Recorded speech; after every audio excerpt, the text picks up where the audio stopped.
tayo. Bomba daw, sabi ni Kuya. Hindi naka-CBR sa likod. Ano na yun? E-clutch? Or standard? So ito yung parking natin. Medyo meron siyang weight. Ay! Daddy! Hi mga katingin, for today's ride, ito gagamitin natin. 2023 Kawasaki ZH2 Supercharged. So matagal-tagal na natin hindi na-drive to. It's been parang mga more than 1 year na. Siyempre kasama natin si Mrs. Katingin para magbigay ng review niya rito and reaction niya kasi matagal na rin siya hindi nakasakay. And parang once ka lang ito nakasakay dito. No? After using this before, tapos ang dami na namin nasakay na iba't ibang bikes, kaya mas makakapagbigay na kami ng mas magandang reaction ngayon. And pakita ko muna sa inyo ang seat height sa kanya. Kung ano yung tsura ko pag nakasakay ako sa kanya. So yun, parang ano to? Nakatonos, matangkad na rider. Ang taas ng preload. Hindi ganito kataas yung dati kong CH2. Medyo matigas yung preload na ito, isang to. Nakatonos sa ano to, mabigat na rider. Hopefully, kayanin natin. Let's go! Ang helmet naman na gagamitin natin, itong Covered Drift version 2. Lalagyan natin ng Axmax intercom. So, plain white lang siya. Napakagaan. Tapos ang gagamitin ni Mrs. Katingin, white din. Lit na shell, ang cute. Sobrang lit to. Nice GP spec, white din, tapos naka-Axmax intercom din yan. Kukumpara mo dun sa covered natin, no? Saktong-sakto sa mga lady riders talaga itong isa. Jacket yung gagamitin ni Mrs. Katingin. Ang favorite ko. Moss Yak, sec riding jacket na may mga padding, tsaka favorite niya kasi. Ba't nga favorite mo to? Kasi sexy out. Ang ganda kasi ng fit. Saktong-sakto yung fit. Tingnan mo. Oo nga. Safe na safe, syempre. Tapos yung likod meron din. Tapos di siya mainit. Ayan o. Mesh. Di ba may ganito ka rin? Nice. Tsaka syempre, may shape tayo dito. So ito, kasama na natin si Mrs. Katingin para magbigay ng kanya insights sa 2023 Kawasaki ZH2 Supercharged. Bridges. F800. Babae ata rider. F800, yung bago. Oo. 2025. Galing mo naman, alam mo na kagad ang itsura ng 800 sa 850? Kulay. Iba yung kulay na siya. Ay, yung kulay. Uy, naku. Talaga nga naman, oh. Woo! Grabe yan. So ako muna bibigay ng aking first impression. Ang sarap ng throttle niya. Sobrang crispy. Sobrang responsive. Tsaka sobrang minimal ng vibration. Sobrang smooth. So yun yung typical sa mga Kawasaki na inline 4. So ikaw naman, ano masasabi mo sa kanya? First impression mo? Oo, natatakot ako. Yun yung first impression ko. Iba siguro yung tunog nito. Sobrang brusco, sobrang strong ng personality nitong ZH2. Kaya pag sinasakyan ko, kahit na hindi naman ganun kabilis, feeling ko ang bilis-bilis niya. Kasi talagang sa tunog pa lang madadala ka eh. Tapos, yung suspension niya, okay naman siya. Medyo may nararamdaman lang ako na mas matigas para sa akin compare sa ibang mga 1000cc na nasasakyan ko. Medyo mas matigas yung suspension nito. Pero overall naman, during the ride, hindi naman siya uncomfortable. More on lang, kung i-compare ko talaga siya sa ibang mga motor. Pero yun, sa upuan, okay naman siya. Yung lapad niya, yung tigas lang, medyo mas matigas to compare sa mga Z1 tsaka sa GSX-S 1000. Pero hindi naman siya sobrang tigas kung i-compare mo sa Z9 SE. Siyempre, iba pa rin talaga ang tigas sa Z9 SE. So ito, ano pa rin, kumbaga, nauupuan naman. So speaking of suspension, Hoy, just go. Pinatono ito ng dating first owner to. Hard setting. Siguro ano siya, mabigat, tsaka matindi siya mag-drive siguro. Or simply mabigat lang talaga siya, malaking tao siguro. So ang suspension kasi ito is fully adjustable. So depende sa weight nyo, pwede mo siyang ipatono, pwede mo i-adjust. Pero maganda naman kapag medyo nasa hard setting yung suspension, kapag sa mga aggressive riding, kagaya ng mga twisties, hindi ka basta tatalbog-talbog. So parang sport bike yung pagkatono sa kanya. Dagdag ko pala yung riding position, hindi siya ganun ka-aggressive. Comfortable siya. Okay na okay siya. Hindi rin siya sobrang lapit sa rider to the point na nauuntog yung helmets yun. Tama. Kagaya niya, tignan mo, ito, naka S1000 RR. Sobrang sub-sub, di ba? Tayo, meron tayong power na kagaya ng S1000 RR, pero yung sitting position natin, relax na relax.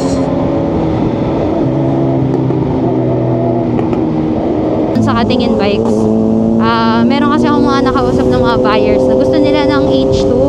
Kaya lang, ang isang problem sa H2 is wala silang angkasan. So, minsan gusto sumama ng mga misis nila, hindi sila makapag-angkas. So, ito talaga yung counterpart ng kung gusto mo ng H2 supercharge. Yung power niya, pero gusto mo ng angkas yan. Sa H2.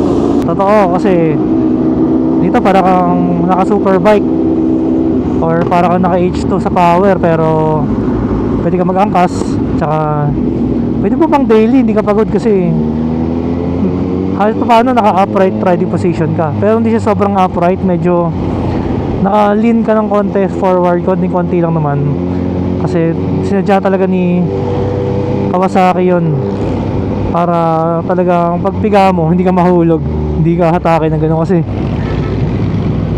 kailangan medyo nakakontra ka ng konti sa lakas ng hatak niya, sa lakas ng torque niya. Eh syempre, hindi porket naka 197 horsepower na super naked ka, eh lagi mo nang bibiritin. Pwede ka naman putakbo ng mabagal, lalo niya pag meron kang kasamang back ride, pwede naman na chill ride lang din. So right now naka road mode lang tayo kasi kanina pag labas namin ng gate naka sport mode, muntik na mahulog si Mrs. Katingin na naman sa lakas ng sipa. So yun, maganda ng motor kahit big bike pa yan is makakasingit ka sa Uy, ano ba yan? mga traffic. Lubak eh.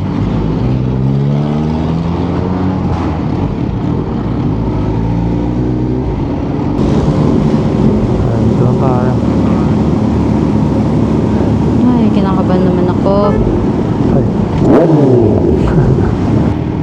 Ito si Kuya. Oo.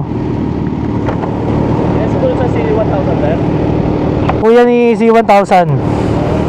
1,000? 1,000? 1,000 there. Oo.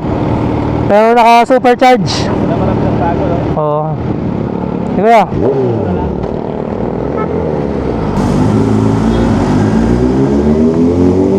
Nakakatakot lang pag ganito. Yung ibang tao iniisip nila pagka bumabomba ka ang yabang-yabang. Hindi naman sa ganun. Minsan, di ba, pag motorcycle enthusiast ka, yun ang katuwaan nila eh. Kumbaga, yung tunog, yung makakita ng ganun, makarinig ng ganun, di ba? Actually, by request na lang. By request. Pag may nag-request na lang ng bomba, tsaka ka na lang bumomba. Pag wala, nagre-request, huwag mo basta bombahan. Yun siguro yung nakikita ko na pwede nating, pero depende pa rin, no?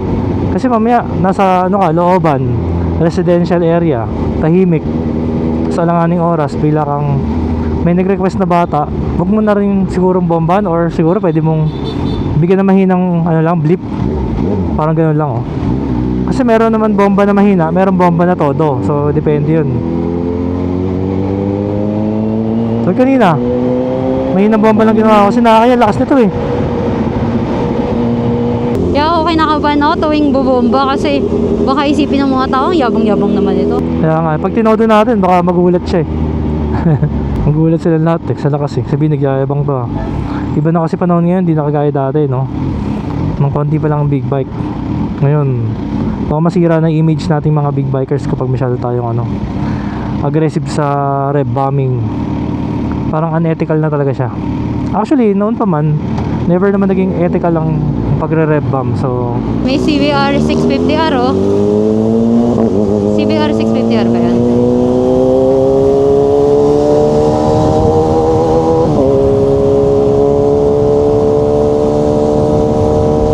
Nakakatawa lang na pagka ano eh, parang kapwa riding community mo yun eh. mabaguhan lang siya. Ayaw niya sumingit oh. Ikat. Ayaw niya sumingit. Huwag ka na sumingit eh. Andito tayo eh. Ay, Basta Diyos ko. kaya.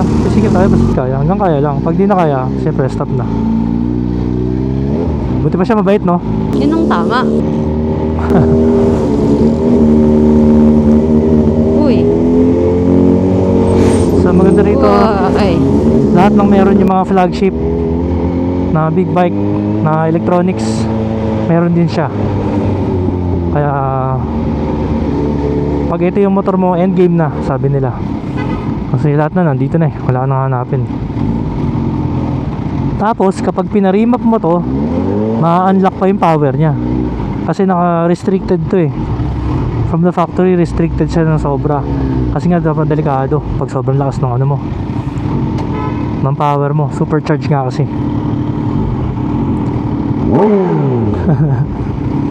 Bomba daw, sabi ni Kuya. Yung naka-CBR sa likod. Nakaya tuloy sa ano, nasa harap natin. O sabihin, yabang nun ah. May naka-best po, ang ganda ng kulay, orange and teal. Oo nga no, angas sa... Nakatawa naman. Ano yan? E-clutch? Or standard?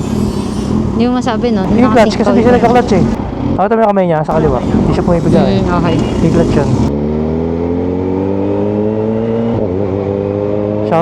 Shoutout kay sir na naka CBR 650R e-clutch.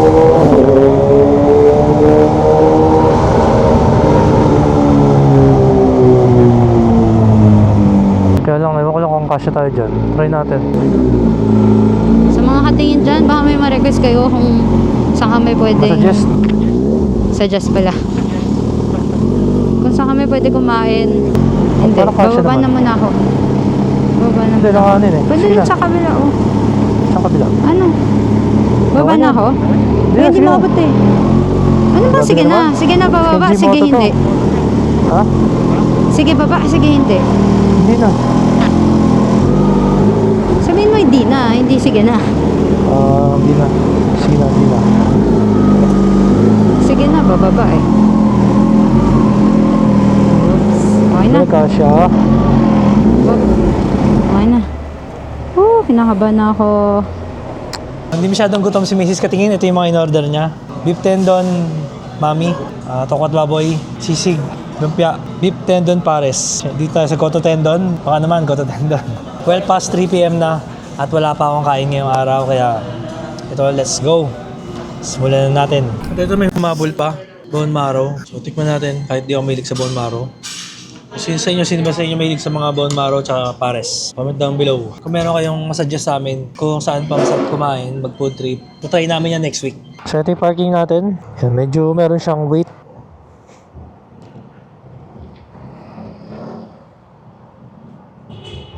Yun.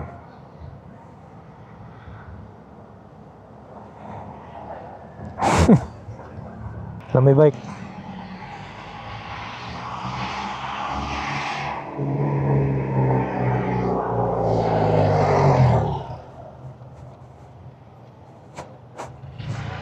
Yun.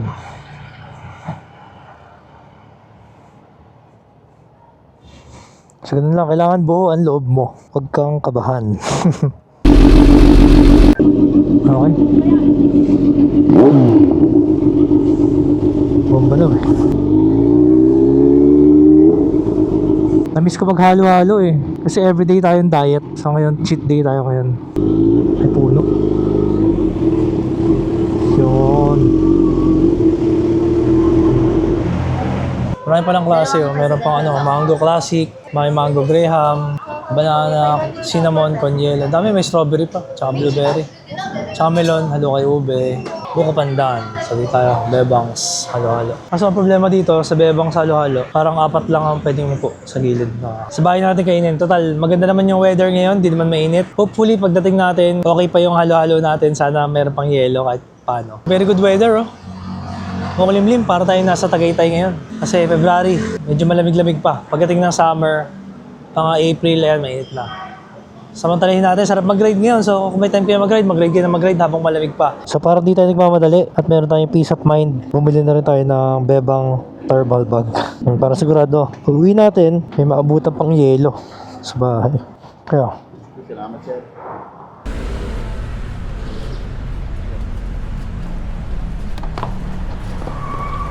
lang ito binibigla eh. Bigat. Laki. Thank you.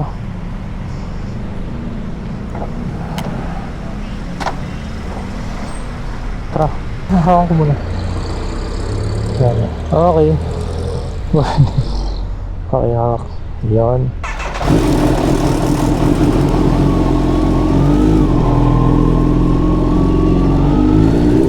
Wahay.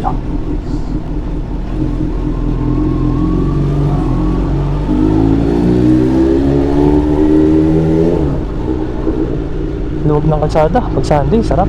First time ko nakaranas ng kabusugan. Ito yung Sunday lang nagpapakabusog. Ibang-iba yung sensation kay ZH2.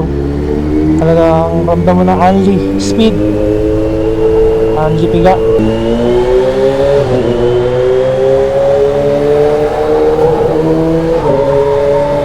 Woohoo! Ang tigas mo.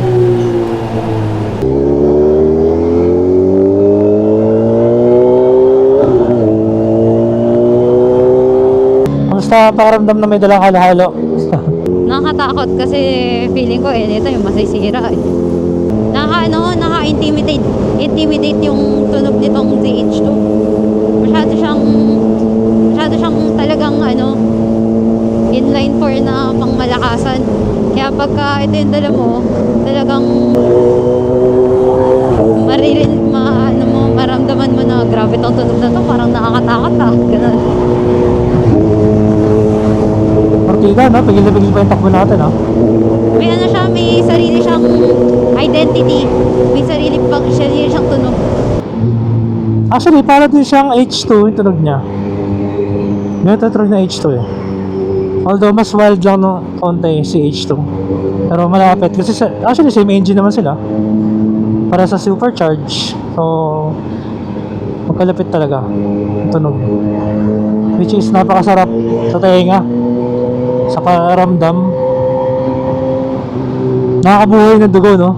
Nakaka-adrenaline talaga siya. Kahit na hindi ka mabilis, parang ganun yung pakiramdam eh. Parang pinapa-adrenaline yung pakiramdam mo eh. Hindi lahat ng 1000cc pare-pareho yung tunog. Kahit na inline 4 sila, hindi sila pare-pareho. Talagang may sariling identity sila.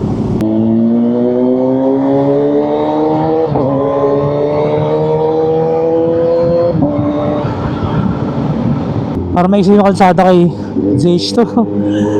Ay, sarap. Napakasarap gamitin. Hindi ka pagod eh. Hindi ka stress kakapiga. Kasi konti piga mo lang, andun ka na eh. Tsaka parang di mo na kailangan pilitin pa yung makina. Kasi kung saan na siyang hahatak talaga eh. Ay, dahan naman. Diyos ko naman oh. Less effort sa makina eh. Ay! Uy, dahan-dahan, may mga tumatawid.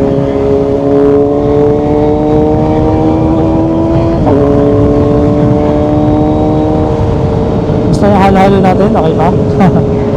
Buti pala meron tayong bag. Kung wala, mahirap pa ka rin dalhin, no? Pero kahit na malaki siya at medyo may kabigatan, maganda yung handling niya.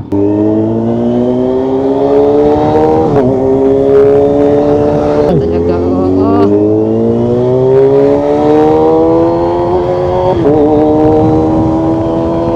So kailangan dito magaling ka mag throttle control kasi pag nabigla ka ng piga, nakto, sumisipat talaga siya.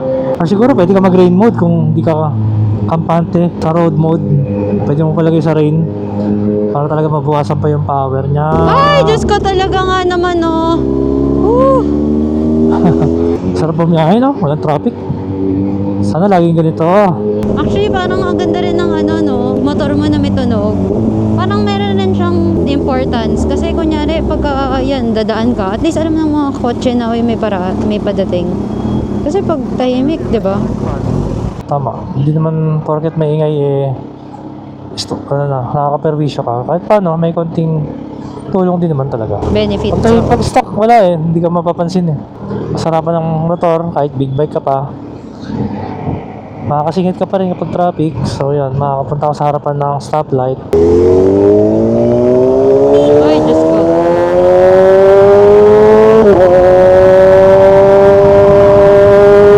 Swabe. Ang lipiga. Grabe yung tunog niya talaga. Ay, Diyos ko. Ay, Daddy! Ano ba yan? Ay, Diyos ko. Buti malakas ang tunog, no? Kaya alam na nandun tayo eh. So overall, ano man sabi mo kay Kawasaki ZH2 2023 Supercharge? Overall, okay siya. Para sa akin, yung tunog lang talaga niya nakakadala. Para siyang, Nakakadala. intimidating yung tunog niya. Para sa akin talaga. So, pagka unang sakay mo pa lang, siguro pag naka-stock pipe to, hindi siguro ganun nakakatakot. Pero since naka-aftermarket exhaust, parang sobrang, nakakadala yung pakiramdam. Na-intimidate ka sa kanya? Oo, pero hindi siya mahirap sakyan, hindi siya mahirap angkasan. extra effort para sumampa. Tapos, okay rin siya, yung suspension niya, all goods naman sa akin. Yun nga lang talagang masasabi kong merong mas magandang suspension or may mga iba pang motor na nasakyan ko na mas okay. Pero kung wala ka namang i-compare, okay to. Yung upuan niya, all goods rin for me. Hindi siya kasing sakit or kasing hirap, kasing tigas ng ibang upuan. Pero meron siyang hindi rin siya ganun kalambot. Yun. Kamusta naman yung vibration? Vibration parang minimal, wala naman akong nararamdaman. Okay siya for me, hindi siya disturbing. Kahit sa sa high RPM parang very minimal. Smooth talaga siya. Yun yung nakaka-inlove sa kanya. Parehas na parehas ng karakter ni Kawasaki H2. Iba pang mga Kawasaki kagaya ng Z9, Z1000R, smooth sila, pero pinaka-smooth itong ZH2 tsaka si H2 sa lahat ng Kawasaki para sa akin. In terms of vibration, kahit sa high RPM, very addictive. Engganyo ka na, pigayin siya kasi nga sobrang smooth all the way. Tapos yung power niya, mas linear ito kaysa kay Kawasaki H2, pero again, talagang nakakabigla pa rin. Pag binigyan mo talagang sumisipat pa rin So, napakasarap na power. Di porket naka 197 horsepower ka, lagi mong gagamitin. Masarap pa rin yung alam mo na nandyan lang siya, na pag kailangan mo ng speed, nandyan siya. At meron kang bragging rights or emergency na kailangan mong overtake. So, yun yung mga perks na binabayaran mo sa kanya. Bukod pa rin yung mga technologies, lagay ng quick shifter with auto blip, cruise control, 6-axis IMU na may cornering traction and cornering ABS, riding mode, TFT display, fully adjustable suspension, front and rear, tapos naka Brembo na siya na preno. Parang wala ka nang hahanapin talaga dito. Overall, sigurado mag-i-enjoy ka dito kung kaya mong i-manage yung weight niya.